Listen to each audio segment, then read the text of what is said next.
मंडी मावरा के बड़े बाबा आदिनाथ भगवान की जय। परम उपकारी आचार्य भगवंत विद्यासागर जी महामुनि राज की। आत्म के अहित विषय का साय, और आज अपने भाव बने हैं अभिमान के ऊपर बात करने की। क्रोध हो गया, लोभ हो गया, मायाचारी हो गई, मान रह गया था। आज अपन मान पर चर्चा करते हैं। ये क्या है मान? मान, अभिमान हमें कहाँ तक और कितने नीचे ले जाता है, उसकी अपन चर्चा प्रारंभ कर रहे हैं। उत्सेगा एक कारिका आती संस्कृत में, उत्सेगा हस्तगतमपि कार्यो विनाश्यति। इसका अर्थ ये है कि अभिमान हाथ में आए हुए कार्य को भी बिगाड़ देता है। इस कारिका का अर्थ क्या है? इस कारिका का अर्थ ये, अभिमान हाथ में आए कार्य को भी बिगाड़ देता है, समाप्त कर देता है। अर्थात हम जिस कार्य को कर रहे हैं उस कार्य को अगर हमारे पास अभिमान है तो वो कार्य भी हमारा समाप्त हो जाता है, बिगड़ जाता है। जैसे मान लीजिए हिमपात होता है, बर्फबारी होती है, तो फसल को क्या कर देती है? वो जला देती है, नष्ट कर देती है। ओला गिरता है तो क्या होता? फसल नष्ट हो जाती है, समाप्त हो जाती है। वो जो सांप अगर डसेगा तो मानव को क्या करेगा? वो तो मानव को मार ही डालेगा ना, समाप्त ही कर देगा। वो शेर हिरण के पीछे पड़ गया तो निश्चित तौर से वो हिरण को थोड़ी छोड़ेगा, वो तो खत्म करके ही, समाप्त करके ही मानेगा, शिकार करके ही मानेगा, निश्चित बात है। वो जो एसिड अगर किसी को डाला गया तो उसका चेहरा समाप्त ही करेगा। ऐसे ही अभिमान, वो अभिमान जहाँ जहाँ, चाहे व्यापार के क्षेत्र में आप अभिमान करोगे तो ध्यान रखना कितने दिन का वो व्यापार है, वो व्यापार समाप्त हो जाएगा। चाहे धर्म के क्षेत्र में आप अभिमान करोगे तो ध्यान रखना इस अभिमान से आप नीचे की ओर पतन करोगे। कितना ही भी हो, संबंधों के क्षेत्र में भी आप अगर संबंधों का विकास चाहते हो तो अभिमान को आपको एक तरफ रखना पड़ेगा। अगर अभिमान आपके साथ है तो ध्यान रखना आप संबंध को आगे तक नहीं ले जा पाओगे, कहीं किसी के साथ व्यवहार आप नहीं बना पाओगे, कहीं आपको छोटे बनकर ही किसी जगह जाकर अपने आप को प्रस्तुत करना पड़ेगा। जहाँ अभिमान है वहाँ आप आगे नहीं बढ़ सकते। कहीं भी, चाहे मित्रता हो, चाहे कहीं यात्रा हो, चाहे कहीं भी घूमने जा रहे हो, कहीं भी जा रहे हो, सबके साथ एडजस्ट होना है तो अपने अभिमान को एक तरफ रखना पड़ेगा। पर इस अभिमान को सबसे बड़ी बात ये, अभिमान बिगाड़ता क्या है? ये अभिमान हमारे लिए क्या करता है? तो देखिए, जैसे मान लीजिए एक धुआं है, धुआं सर्वप्रथम कहाँ जाता है? बोले धुआं जब निकलता है तो सबसे पहले आंखों को परेशान करता है। देखना, आप विचार करना, प्रैक्टिकल करके देखना।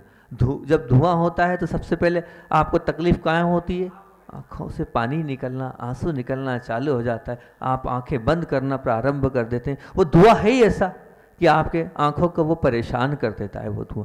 ऐसे ही जब अभिमान होता है ना, तो अभिमान वैसे तो बहुत कुछ करता है। जैसे धुआं आंख को परेशान सर्वप्रथम कर रहा है, वैसे ही सर्वप्रथम वो अपनी वाणी को अपने कब्जे में लेता है। अभिमान जो है वो वाणी में सबसे पहले आता है, और जब वो वाणी बिगड़ती है तो ध्यान रखना अपने आप वहाँ कार्य बिगड़ने के मामले में, संबंध बिगड़ने के मामले में, वातावरण बिगड़ने के मामले में कोई संदेह मत समझना। जहाँ वाणी बिगड़ी, जहाँ आपके वचनों में अभिमान आया, ये मान के चलना आपके फिर कार्य भी बिगड़ने के मामले में कोई रोक टोक नहीं होगी। आपके संबंध भी अपने आप बिगड़ने लग जाएंगे। वो जो वातावरण बिगड़ने के मामले में कोई संदेह मत करना, कारण क्योंकि वो अभिमान है। उस अभिमान से वाणी बिगड़ी तो संबंध भी, वातावरण, सब कुछ बिगड़ जाएगा, सब कुछ समाप्त हो जाएगा। एक अहंकार की विशेषता आपके सामने रखता हूं। पैर मस्तक के क्षेत्र में प्रवेश नहीं करता। पैर मतलब क्या है? हम चलेंगे तो पैर से चलेंगे, मस्तक से नहीं चलेंगे। हम सोचेंगे तो मस्तक से सोचेंगे, पैर से नहीं सोचेंगे। इसलिए पैर कभी मस्तक के क्षेत्र में प्रवेश नहीं करता। मान लीजिए आप धोबी हैं, कपड़े धोने वाले हैं, तो आप वकील का काम नहीं कर सकते। वकील का ही काम कर पाएगा और धोबी का ही काम कर पाएगा। डॉक्टर कभी नाई नहीं बन सकता, डॉक्टर कभी नाई कटिंग नहीं कर सकता। डॉक्टर इलाज तो कर सकता है लेकिन नाई का काम नहीं कर सकता। मतलब जो जिसका काम है वही करेगा, किसी क्षेत्र में हस्तक्षेप। परंतु जहां आप हो उस क्षेत्र में और उसी में आप आगे बढ़ सकते हो, हर क्षेत्र में आप आगे नहीं बढ़ सकते। परंतु अब अभिमान एक ऐसी वस्तु है, वो किस क्षेत्र में हस्तक्षेप नहीं करती, वो कौन से रिश्ते में आड़े नहीं आती, वो कौन से वातावरण में अपनी राय प्रस्तुत नहीं करती। हर जगह अभिमान पहुंचता है, कहीं भी हो, चाहे भोग के क्षेत्र में हो तो उस भोग के क्षेत्र में भी वो अभिमान आपके साथ लगा रहता है। क्यों? क्योंकि वो जब जितना आप भोग करते हो उतना आपका अभिमान बढ़ता चला जाता है। आप त्याग के क्षेत्र में देख लो, चाहे आपने दान दिया हो, चाहे आपने और कुछ भी त्याग किया हो, उस त्याग के क्षेत्र में भी आपका अभिमान और दुगना बढ़ता चला जाता है, और दुगना बढ़ता चला जाता है। चाहे आज पति पत्नी के संबंध में देख लो, आज पति पत्नी के संबंधों में आज जो दरारें आ रही है, उस दरार का क्या कारण है? मात्र एक ही कारण, सबका अपना अपना अहम, सबका अपना अपना ईगो, सबका अपना अपना अभिमान। इस अभिमान के कारण ही आज माता पिता में भी, बच्चों में भी, पति पत्नी में भी, घर घर में सिर्फ वो अभिमान है, जिस अभिमान के कारण टुकड़े टुकड़े होते चले जा रहे हैं, टुकड़े टुकड़े होते चले जा रहे हैं। ये एक अभिमान है गुरु, क्योंकि वो कहाँ नहीं है, हर जगह है अभिमान। चाहे यहाँ तक कि एक बहुत प्रेम का और बहुत अच्छा संबंध होता है गुरु और शिष्य का, उस गुरु के और शिष्य के में भी ये अभिमान ऐसा नहीं कि नहीं रहता, वहाँ भी पहुँच जाता है। वहाँ पर समर्पण भक्ति चाहिए, और समर्पण भक्ति में भी क्या होता है, वो अभिमान पहुँच जाता है। चाहे लाभ हो हानि हो, लाभ में भी हम जब खूब ऊपर उठने लगते हैं, लाभ होता है, तब भी क्या होता है, अभिमान हमारे साथ, हमारे पास, हमारे बीच में आ जाता है। हानि होती है तब भी वो उपस्थित हो जाता है, अपने लिए नहीं, दूसरे के लिए। वो देखो दूसरे को हानि आ रही, उसका अभिमान आपको हो जाता है। दूसरे का बुरा हो रहा है, उसका अभिमान आपको हो जाता है। आप चाहे स्वस्थ हो तो उस तंदुरुस्ती का आपको अभिमान हो जाता है कि मैं बहुत स्वस्थ हूँ, बहुत अच्छा हूँ, मुझे कोई बीमारी नहीं है। ये भी अभिमान आपको खा जाता है। और बीमारी होती है किसी को तो उसकी, दूसरे की इस बीमारी को देखकर भी मतलब कहीं चैन नहीं रहने देता ये अभिमान। हर क्षेत्र में, हर स्थान में, हर जगह पर ये अभिमान व्याप्त है। इस अभिमान के कारण हम नीचे की ओर आते चले जा रहे हैं। जैसे मान लीजिए परमात्मा सर्वव्यापी होने के बावजूद भी उनका अनुभव भले हम नहीं करते, जबकि परमात्मा सर्वव्यापी है। सर्वव्यापी से तात्पर्य आत्मा के प्रत्येक कण में आत्म तत्व है, तो आत्म तत्व के साथ तो परमात्मा विद्यमान है। अगर उसको आभास करेंगे, लेकिन हम फिर भी परमात्मा का अनुभव नहीं कर पा रहे हैं। लेकिन ये जो अहंकार है, ये सर्वव्यापी होने के कारण उसका अनुभव सब कर रहे हैं। प्रत्येक जीव उस अनुभव, उस जो अभिमान से ग्रस्त है, उस अभिमान को अपने साथ लिए चल रहा है। उस अभिमान के कारण ही वो नीचे की ओर की यात्रा कर रहा है। बाह्य जगत के एवं अध्यात्म जगत में ऐसे एक नंबर का अगर दुश्मन हम कह लें, चाहे वो बाह्य जगत का हो चाहे अध्यात्म जगत का हो, उसमें अभिमान सबसे बड़ा दुश्मन है। पहचानने में आप मात खा जाते हैं। नुकसान एवं इस पर्त के अगर हम गर्त में गिरते हैं तो उसका एक ही कारण है, वो है अभिमान।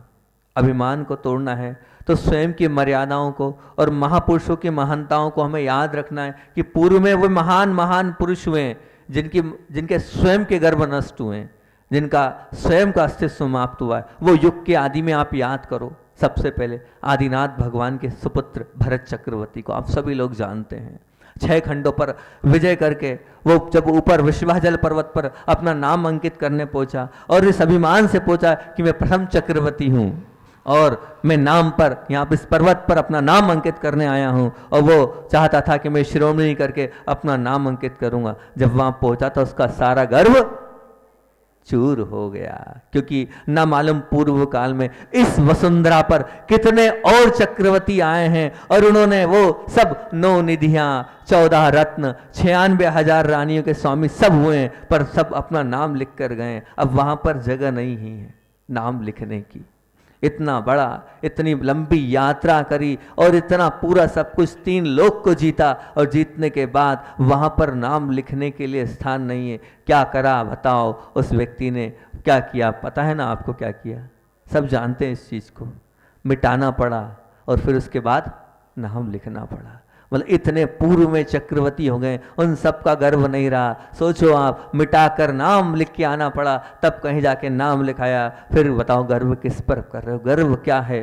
अरे बड़े बड़े जो कहना चाहिए कि अपने आप में ताकतवर थे, उन सब का गर्व नहीं रहा। विश्व विजय का स्वप्न देखने वाला वो अभिमानी नेपालियन, सब जानते हैं, उसने विजय की यूरोप के ऊपर और पूरे यूरोप को सहरा दिया था उस नेपालियन ने, जिसका कहना था असंभव कुछ नहीं, उसका शब्द था असंभव कुछ नहीं।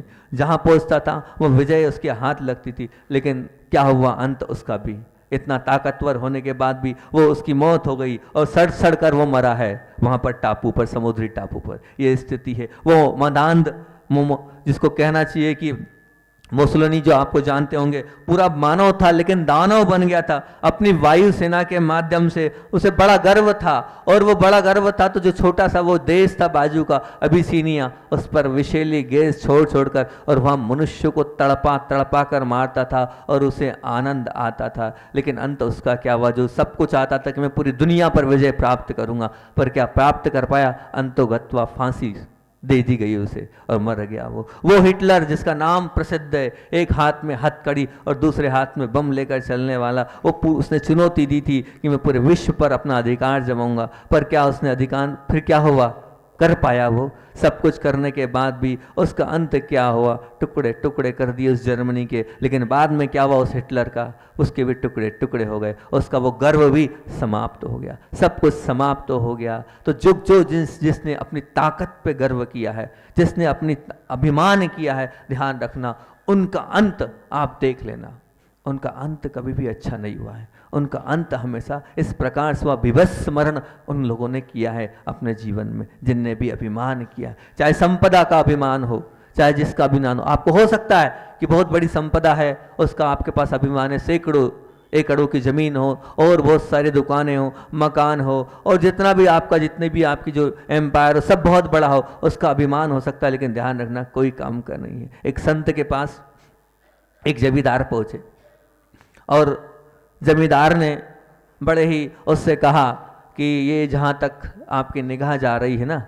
वहाँ तक और उसके आगे आगे तक पूरी अपनी जमींदारी है। सैकड़ों हजारों एकड़ आसपास का गांव तक अपनी जमींदारी के अंतर्गत आता है। प्रत्येक किसान अपने से कर्ज में दबा हुआ है और यहाँ पर अपना रुतबा और यहाँ पर अपनी सब कुछ जो है वो अलग ही है। जब ये बात उस संत के सामने पहुंची तो संत ने क्या किया? उसने कहा इसका अभिमान बहुत है और ये भक्त है और गुरु का कर्तव्य है कि भक्त को सही रास्ते पे लाना चाहिए, तब तो वो सच्चा गुरु कहलाता है। उन्होंने उसको सीख देने के लिए एक पूरे विश्व का नक्शा खोला और सामने रख दिया और उसने यही बोला, बताओ तुम्हारा देश कौन सा है? तो एक उंगली रखे इतने बराबर उसका देश था। अब उस देश के ऊपर ये बताओ कि ये जहाँ तुम्हारी जमींदारी है, उस जमींदारी पर कहाँ पर तुम्हारी जमींदारी और कौन सी ज़मीन है? तो वो बताओ किस जगह पर है? तो छोटा सा बिंदु भी नहीं रख पा रहा इतने बड़े देश में, और उसका स्थान वो क्या बता पाएगा? वो उसकी जो जमींदारी, वो जो घमंड था वो चूर चूर हो रहा था। जहाँ ये जमींदारी तो यहीं पड़ी रह जाएगी भैया, किंतु इसकी ममता लेकर तुम जिस दुर्गति में जा रहे हो उसे छोड़ दो, समाप्त कर दो कि मेरा ये है, मेरा ये है, मेरा ये है। मेरेपन को समाप्त नहीं करोगे तो तुम्हारा जो सर्वनाश होना है, तुम्हारे नीचे की गति पक्की रहना है। हमेशा अपने आप को अपना कुछ नहीं मानो, जो है वो प्रभु की कृपा से मिला है, पूर्व पुण्य के उदय से मिला है। मेरा कुछ नहीं है, मैं कौन होता हूँ, सबके पुण्य का है। अगर आप घर में हैं तो आप ये घर में ये नहीं मानना कि मैं सब कुछ करने वाला हूँ या मेरे कारण सब कुछ मिल रहा, नहीं। हर व्यक्ति अपना पुण्य लेके आता है और सबके पुण्य का है ये मानना। स्वयं पर अभिमान मत करना। आज यही अभिमान हर व्यक्ति को होता है। अगर आज हमारे पास पैसा है तो कमा मैं रहा हूँ, तो मेरी कमाई से सब कुछ है, नहीं। ये मत मानना कि मेरी कमाई से, सबकी कमाई है। वो अभिमान टूट जाता है, वो अभिमान एक तरफ रह जाता है। इसलिए अपने जीवन में कभी भी अभिमान को स्थान मत देना, चाहे वो किसी का भी अभिमान हो। ज्ञान का भी अभिमान नहीं होना चाहिए। अगर वास्तव में ज्ञान का भी अभिमान हो तो कहते हैं ज्ञान का अभिमान वास्तव में अज्ञान ही है। क्या कहा है? ज्ञान का भी अभिमान वास्तव में अज्ञानी है, अपितु अभिमान का भान वास्तविक ज्ञान है। अपितु अभिमान का वो जो भान है वो वास्तविक ज्ञान है। दो मित्र आपस में बात कर रहे थे। तुम्हारी दृष्टि में इस जगत में सबसे ज्यादा मूर्ख व्यक्ति कौन है? अपने मित्र से दूसरे मित्र ने बात करी, बोले भाई साहब इस जगत में सबसे बड़ा मूर्ख व्यक्ति कौन है? तो उसने ये कहा, मैं इस सवाल का नहीं जवाब देता हूँ क्योंकि तुम्हें दुख होगा। मैं इस सवाल का जवाब नहीं देता हूँ क्योंकि तुम्हें बहुत दुख होगा, इसलिए इस सवाल का जवाब मुझसे मत पूछो। बहुत अच्छी बात है। फिर उसने दूसरा प्रश्न किया, अच्छा ये बताओ तुम्हारी दृष्टि में इस जगत में सबसे बुद्धिमान व्यक्ति कौन है? अब इस सवाल का जवाब देकर भी मैं अपने मुख से खुद की प्रशंसा नहीं करना चाहता हूँ।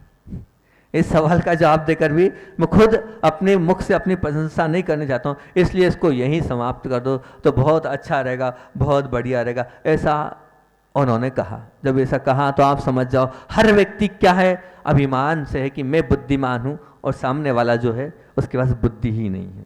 ये बहुत बड़ा अभिमान हमारे अंदर है। अपने आप को हम बुद्धिमान मानते हैं, अपने आप को जितना मेरे पास है उतना किसी के पास नहीं है। और आप मेरी सोच से चलोगे तो आप ऊंचा उठते चले जाओगे, और आप नहीं मानोगे, आप मान के चलना मतलब पूरी दुनिया को आप बेवकूफ़ मानते हो और आप अपने आप को समझदार मानते हो। ये भी एक बहुत बड़ा क्या है, अभिमान है। हर व्यक्ति के अंदर है ये, चाहे छोटा हो चाहे बड़ा हो, चाहे पिताजी को देख लो, पिताजी का बेटे को देख लो, चाहे कोई को देख लो, सबको लगता है जो मैं हूं और मैं जो सोच रहा हूं वो सत्य है। और ये जो सोच है यही तो अभिमान है। अभिमान किसको कहते हैं?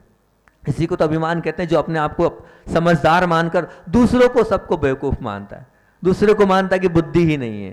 तो ये अभिमान नीचे की ओर ले जाएगा। मैंने पहले कहा कि वो जो भगवान है वो सर्वव्यापी है, ऐसे ही वो आसमान जैसे सर्वव्यापी है, आकाश द्रव्य सर्वव्यापी है, हर जगह पर है। परंतु वैसे अहंकार भी क्या है, सर्वव्यापी है। प्रत्येक स्थान में हमारे अहंकार बचा है। परंतु सर्वाधिक परेशानी की बात यह है कि गौर से इस बात को सुनना, सुख का, सद्गुण का, संबंध का, समाधि का और शांति का सबसे बड़ा शत्रु अगर कोई है वो है अहंकार। परंतु हमने ही उसको परम मित्र मान लिया है। हमारे सुख में, हमारे सद्गुणों में, हमारे संबंधों में, हमारी अंतरंग की समता समाधि में, शांति में अगर सबसे बड़ा शत्रु है वो है अहंकार। क्या है? अहंकार। जब जब अहंकार हमारे अंदर प्रवेश करेगा तो ना सुख को हम भोग पाएंगे, ना गुणों को हम अपने जीवन में उतार पाएंगे, ना संबंधों को हम और अच्छा बना पाएंगे, और ना ही समता को हम रख पाएंगे, ना ही शांति को अपने जीवन में उतार पाएंगे। क्योंकि उसका क्या कारण है? उसका एक ही कारण है, वो है अहंकार। परंतु हमने तो उसे अपना मित्र बना लिया है, उसे अपना बना लिया है, उसे ही हम टिकाए रखते हैं। उसे टिकाने के लिए, उसे बचाने के लिए हम दुख के लिए भी तैयार हो जाते हैं और अपमान भी झेल लेते हैं। लेकिन अपना जो अभिमान है वो कम नहीं होना चाहिए, वो समाप्त नहीं होना चाहिए। देख लो वो स्थिति रावण की क्या हुई थी। रावण की क्या यही तो स्थिति थी। उसे उससे मतलब नहीं था, वो काय में समाप्त हुआ, सिर्फ अभिमान में समाप्त हुआ, मान में समाप्त हुआ वो, और कोई कारण नहीं था। उसे ऐसा नहीं था कि सीता चाहिए ही। अंतोगत्वा उसकी ये भावना थी कि सीता को तो मैं हाथ भी नहीं लगाऊंगा क्योंकि वो पतिव्रता है और पतिव्रता को मैं हाथ भी नहीं लगाऊंगा। लेकिन भाव ये है कि सबके सामने नाक नहीं कटनी चाहिए। राम को हराऊंगा और सीता को दे दूंगा। राम को हराऊंगा, एक ये अभिमान था और उस अभिमान ने उसको समाप्त कर दिया। हालांकि आपको बता दें वो रावण आने वाले तीर्थंकर हैं। तो तीर्थंकर तो वो महापुरुष लोग होते हैं जो धन्य होते हैं, जिन्होंने जीवन में सब कुछ किया। अब वो इतना बड़ा धर्मात्मा था कि आप क्या उसके बराबर भक्ति करोगे, रावण के बराबर कर भी नहीं सकते हो। वो ऐसी भक्ति करता था भगवान की, ऐसी आराधना करता था जिसने जीवन में कभी असफलता नहीं झेली, कभी हारा नहीं। वो बड़े बड़े युद्ध उसने जीते हैं, परंतु वही तो था अभिमान हो गया था उसका कि मैं हार तो नहीं सकता हूँ, मेरे पास इतनी सारी शक्तियाँ हैं, मेरे पास इतनी विद्याएं हैं, मेरे पास इतना सब कुछ है, मैं हारूंगा नहीं। और वही अभिमान उसको ले डूबा। अगर वो अभिमान नहीं करता तो निश्चित तौर से इतना सब कुछ नहीं होता। वो व्यक्तित्व प्रभावशाली होगा तब तो तीर्थंकर बनेगा आने वाले समय में। आज नहीं कल तीर्थंकर बनना है उनको। तो वो समाप्त हुआ है, काय में हुआ है? अपने अभिमान में। इसलिए इस अभिमान को अगर टिकाना है, इसको अगर समाप्त करना है तो अपने सबसे बड़ी बात यह है कि सभी दुख जिसके समक्ष फीके पड़ जाते हैं, पहले भी कहा था फिर कह रहा हूं, बहुत ध्यान से सुनना इस चीज को। सभी दुख जिसके समक्ष फीके पड़ जाते हैं उस दुख का नाम है असंतोष। तमाम दुख ले लेना एक तरफ और असंतोष एक तरफ ले लेना। सब दुख एक तरफ पड़ जाएंगे, उसमें हेवी और प्रभावशाली कौन रहेगा? असंतोष। तमाम प्रकार के दुख। और ऐसे ही सभी दोषों को जिसके समक्ष फीके पड़ जाएं, तो ऐसे दोष का नाम है अहंकार। एक है दुख और एक है दोष। सब दुखों का राजा है असंतोष। सब दुखों का राजा कौन है? असंतोष। और सब दोषों का राजा है अहंकार। सब दोषों का राजा है अहंकार। तो दुख, सब दोषों में अगर प्रमुखता असंतोष को दी हैगी सब दुखों में, और अगर मान लो दोषों में अगर प्रमुखता दी है तो अहंकार को दी है। और विडंबना ये है कि असंतोष और अहंकार हमें सबसे प्रिय है, क्योंकि हम असंतोषी हैं, संतोष है ही नहीं, इसलिए दुखी हैं। और दूसरी बात, अहंकार हमारे अंदर अंदर रग रग में बसा है, इसलिए हम दुखी हैं। परंतु ध्यान रखना, संतोष व नम्रता, संतोष असंतोष का विपरीत क्या हो गया? संतोष। और जो आपका अहंकार का विपरीत क्या हो गया? विनय, नम्रता। तो संतोष और नम्रता, पृथ्वी को स्वर्ग बनाने में कोई देर नहीं लगेगी। जिसके पास संतोष है और जिसके पास नम्रता, ये ध्यान में रखना, उसने इस पृथ्वी पर ही स्वर्ग को खोल दिया है, स्वर्ग की दुकान बना ली है, और स्वर्ग ही उसके जीवन में उतर आया है। और जहाँ असंतोष और अहंकार है, उसने जिसने अपने जीवन में असंतोष को और अहंकार को गले लगा के रखा है, ये मान के चलना उसने पृथ्वी पर नरक को खोल लिया है, पृथ्वी पर नरक बना लिया है। उसने अपने आप को नरक में डाल रखा है, सिर्फ दो चीज़ों के कारण, एक संतोष और एक है नम्रता। अगर संतोष और नम्रता है तो मानना आपका जीवन स्वर्ग है, और अगर असंतोष और अहंकार आपके जीवन में, तो मान के चलना आपने अपने जीवन में नरक का सृजन कर लिया है, अपने आपने जीवन में नरक ही बना लिया। दुख की और दोषों की रात, दुख की और दोषों की रात तभी पूरी होती है जब हृदय में समझदारी का सूर्य उगता है, जब हृदय में समझदारी का, क्योंकि दुख क्या? दुख मतलब असंतोष, और दोष क्या? दोष मतलब अहंकार। तो दुख और दोष की रात तभी पूरी होगी जब हृदय में समझदारी का सूर्य उदित होगा। और समझदारी का सूर्य कब होगा? जब हृदय में संतोष और नम्रता का वास होगा, उसके बिना नहीं होगा। लेकिन क्या करें, हमारे अंदर है ही नहीं। और ये क्या है? विपुल संपत्ति का सुख है क्या? अहंकार ही तो है। जितना आप संपत्ति के पीछे दौड़ते जा रहे हैं, भागते जा रहे हैं, भागते जा रहे हैं, ये विपुल संपत्ति का सुख क्या है? अहंकार है। जितनी संपत्ति की विपुलता उतना ही अहंकार। मैंने पहले कहा था आपसे, जितना ज्यादा पैसे वाला उतना बड़ा पापी, ये बात कही थी। आज मैं कह रहा हूं, जितनी संपत्ता, जितनी विपुलता, जितना वैभव, वो उतना बड़ा अहंकारी। निश्चित देखना, लगभग 90% देखना, 10% नहीं कह रहा हूं मैं, 90% देखना। जिसके पास जितनी संपत्ता होगी उसके पास उतना अभिमान होगा, उस पैसे का गुरूर होगा, उसके अंदर वो चीज़ तो होगी ही होगी कि हाँ मेरे पास इतना धन है। तो जितनी संपत्ता, जितनी विपुलता, उतना अहंकार। गरीब व्यक्ति नीचे देखकर चलता है, तो जो बड़ा व्यक्ति है वो कैसे? ऊपर देख के चलता है। गरीब व्यक्ति नीचे देखकर चलेगा, लेकिन जो वो बड़ा व्यक्ति वो कहाँ? वो ऊपर देख के चलता है। गरीब रोटी खाता है तो वो जो अमीर है वो मिठाई खाता है। गरीब नंगे पांव चलता है तो वो अमीर व्यक्ति भैया गाड़ी, मोटर गाड़ी में चलता है। गरीब झोपड़ी में रहता है तो वो श्रीमंत बंगलों में रहता है, महलों में रहता है, अनेक बड़े बड़े ऐसे जो उनके भवन होते हैं उनमें रहता है। गरीब अड़चनों में जीता है, इसलिए उसे अहंकार का सुख नहीं मिलता। अहंकार का भी सुख होता है, तो गरीब के पास अहंकार का सुख नहीं होता है। परंतु वो जो श्रीमंत है वो सुविधाओं में भी बढ़कर शोक में जीता है, इसलिए अहंकार का सुख सदैव उसके हस्तगत रहता है, सदैव वो अहंकार में जीता रहता है। लेकिन आपको एक बात बता देता हूं मैं इसमें विशेष तौर से, कि असली कष्ट ये अहंकार मात्र दैनिक उपयोगिता में तो वस्तु बन जाता है, लेकिन ध्यान रखना ये जब संकट के समय ये अहंकार भी शक्तिहीन हो जाता है। संकट के समय ये अहंकार भी शक्तिहीन साबित होता है। कैसे? मान लीजिए शरीर स्वस्थ तो हो तभी अहंकार का सुख भोगा जा सकता है, पर अगर मान लो शरीर में अगर कैंसर हो जाए तो करोड़पति होने का अहंकार होगा आपको? बताओ, होगा? वो चकनाचूर हो जाएगा वो आपका अभिमान। भले करोड़ों रुपए आपके पास है, लेकिन जिस दिन पता चलेगा आपको कि मेरे को ये रोग है, कैंसर है, और अब कुछ समय बचे हैं, एक तरफ रह जाएगा वो अभिमान, समाप्त तो हो जाएगा आपके जीवन से वो अभिमान। तो वो जो अभिमान है वो बीमारी के समय में, शरीर की स्वस्थता अस्वस्थता के समय में वो दूर हो जाता है। मान लीजिए फैक्ट्री में अनेक लोगों की सलाम लेते समय तो अहंकार, मजा आता है, बहुत बड़ी फैक्ट्री है और फैक्ट्री में सैकड़ों लोग आपके लिए सल्यूट कर रहे हैं, राम राम कर रहे हैं और सलाम कर रहे हैं, सब कर रहे हैं, लेकिन अहंकार उस वक्त आपको आता है जब आप आते हैं जाते हैं। परंतु वही फैक्ट्री में तालाबंदी हो जाए और हड़ताल हो जाए और नारे लगने जल रहा है, तो वो अहंकार आपका टिकेगा क्या?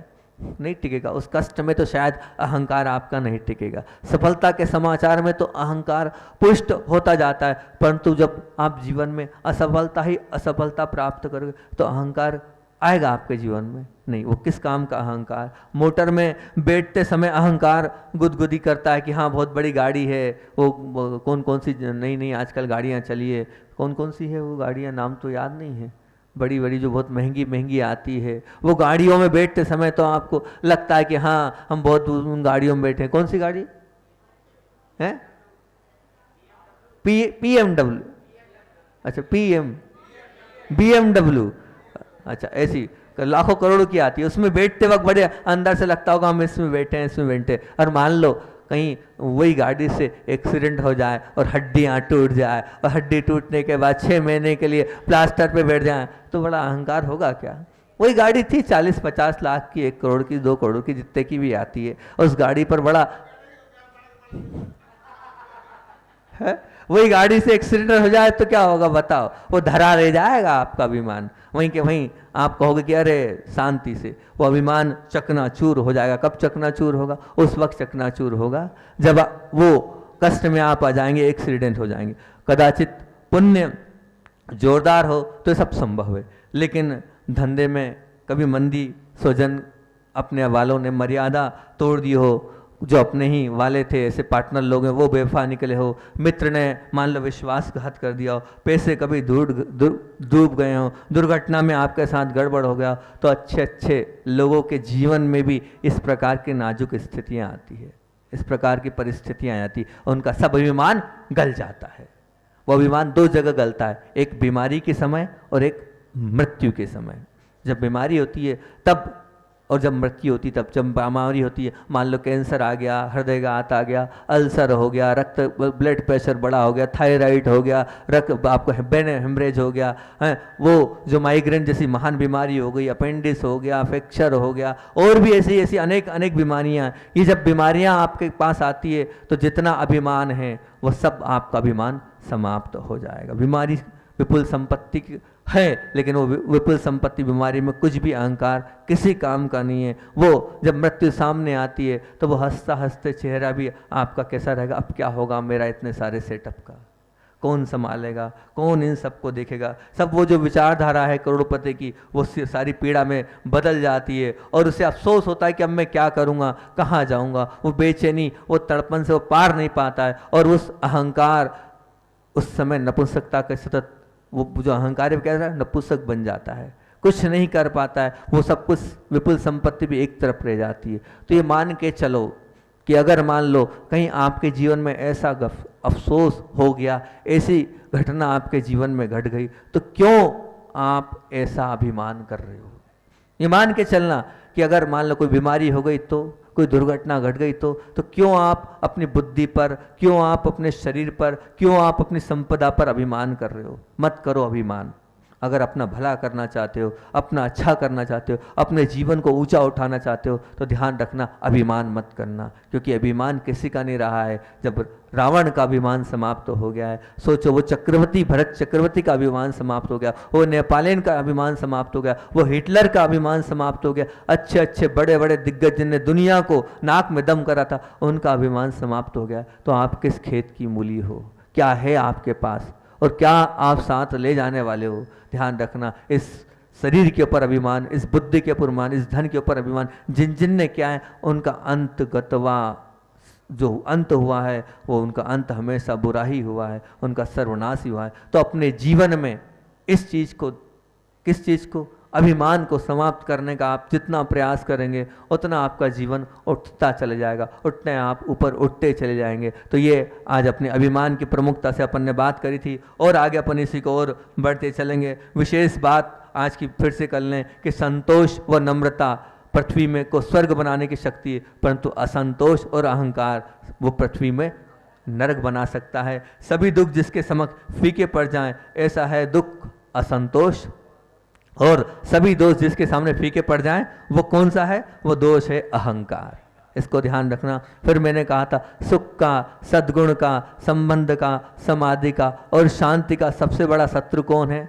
वो है अहंकार। इसलिए इस अहंकार को अपने जीवन से निकालना। और दूसरी बात बोली थी कि ज्ञान का अभिमान वास्तव में अज्ञान ही है, परंतु अभिमान का भान वास्तविक ज्ञान है। अभिमान का भान वास्तविक ज्ञान है, वो आपके जीवन में आगे बढ़ता चला जाएगा। और वो चीज़ भी याद रखना कि परमात्मा सर्वव्यापी होने से के बावजूद भी हमें उसका दर्शन तो नहीं है, लेकिन हाँ अभिमान जो है उसका सर्वव्यापी होते वो हमारे लिए अंतरंग में बसा हुआ है। और सबसे पहला जो उदाहरण आपको मैंने दिया था वो काय का उदाहरण दिया था? वो दिया था आँखों वाला। जैसे वो जो धुआं है वो आंखों में प्रवेश करता है, ऐसे ही जो है ये जो अभिमान है वो सबसे पहले कहाँ प्रवेश करता है? वो जो अभिमान है सबसे पहले वाणी में जाकर प्रवेश करता है और वाणी को समाप्त करता है। तो आप ध्यान रखना। और प्रारंभ करने के पन्ने बाद अभिमान हाथ में वे कार्य को भी बिगाड़ देता है। जो भी आपके हाथ में कार्य आएगा, अगर आपके जीवन में अभिमान ने घर किया है तो सब कुछ समाप्त हो जाएगा। इतना आज का अपना अभिमान का आचार्य भगवान को सुनना है। वैसे समय अपने पास है ना, 2-3 मिनट में अपन बात 3 मिनट में पूरी करते हैं आचार्य भगवान की। एक बार आचार्य भगवान से किसी ने प्रश्न किया कि आचार्य श्री जी, एक काय संलेखना क्या चीज़ होती है? संलेखना क्या चीज़ होती है? तो आचार्य श्री ने कहा संलेखना होती है काय संलेखना और कषाय संलेखना। तो कषाय संलेखना किसको कहते हैं? ये कषाय क्या होती है? कषाय से तात्पर्य तो यही है कि जो अंदर के क्रोध, मान, माया, लोभ है इनको समाप्त करना, ये कषाय संलेखना है। और काय संलेखना तो आप समझते ही हैं क्या काय संलेखना होती है। तो क्या कषाय बोले हाँ, कषाय संलेखना बहुत जरूरी है। तो आचार्य श्री जी ने उदाहरण दिया कि जैसे मान लीजिए वो जो माली है, उदाहरण आचार्य श्री का है वो आपके समझने योग्य है। वो जो माली है वो पेड़ के लिए, बगीचे के लिए जब पेड़ पौधे बढ़ते हैं तो क्या करता है? कटिंग करता है। कटिंग करते करते उसकी सुंदरता को अंत तक लाता है, तो वो कटिंग करते जाता है। ऐसे जीवन में जैसे जैसे कषाय बढ़ती जाए आप उनको काटते रहो। अपने जीवन को सुंदर बगीचे की तरह बनाना है जिससे देखकर सबको लगे कि हाँ बहुत सुंदर जीवन है। तो आपको कषायों को समाप्त करना ही पड़ेगा। कषाय समाप्त नहीं करोगे तो आपका जीवन सुंदर नहीं बनेगा। फिर सामने वाले ने प्रश्न किया, अच्छा इसे जरूरी है क्या कषाय संलेखना? काय संलेखना से काम नहीं चल सकता क्या? तो आचार्य श्री ने बहुत अच्छी बात बोली और वो ये बोली, बोले देखो भैया एक बात ध्यान रखना। मान लीजिए वो सर्प है, वो जो सर्प है वो सर्प अपनी जो केशली बोलते हैं ना ऊपर चढ़ी, वो केशली तो उतार देता है, लेकिन अंदर का अगर जहर नहीं उतारेगा तो बताओ वो सांप जो है उसके पास आप जाओगे, जब तक उसका विष निर्विष नहीं होगा तब तक वो सांप के पास आप पहुंच नहीं पाओगे और जाने का नाम भी नहीं लोगे। तो ध्यान रखना, जब तक अंदर की कषाय आपके समाप्त नहीं होगी तब तक आपका भी कल्याण नहीं होगा। वो कषाय क्या है? वही तो जहर है। उसी जहर को जब तक आप समाप्त नहीं करोगे तब तक आपका कल्याण नहीं होना। काय संलेखना संलेखना नहीं है, कषाय संलेखना संलेखना है। इसलिए कषाय संलेखना तो जब से आपने दीक्षा लिए तब से आपकी प्रारंभ हो जानी चाहिए। जब से आपने मोक्ष मार्ग प्रारंभ किया तब से आपकी चालू हो जानी चाहिए। दिन प्रतिदिन आपकी कषाएं कम होती चली जाएगी तो निश्चित मान के चलना आपके संलेखना चल रही है। अगर कषाएं कम नहीं हुई आपके जीवन में तो ये मान के चलना कि आपके संलेखना नहीं है अभी। तो आप अभी गुरुजी की बात मानते हो, जीवन में जो अपन कषाय की बात कर रहे हैं, क्रोध, मान, माया, लोभ की अपन ने बात करी, ये कषाय आपके जीवन में कम होती चली जाएगी तो मान के चलना आप भी संलेखना की ओर अग्रसर हो। बोलिए आचार्य भगवंत विद्यासागर जी महामुनि राज की जय।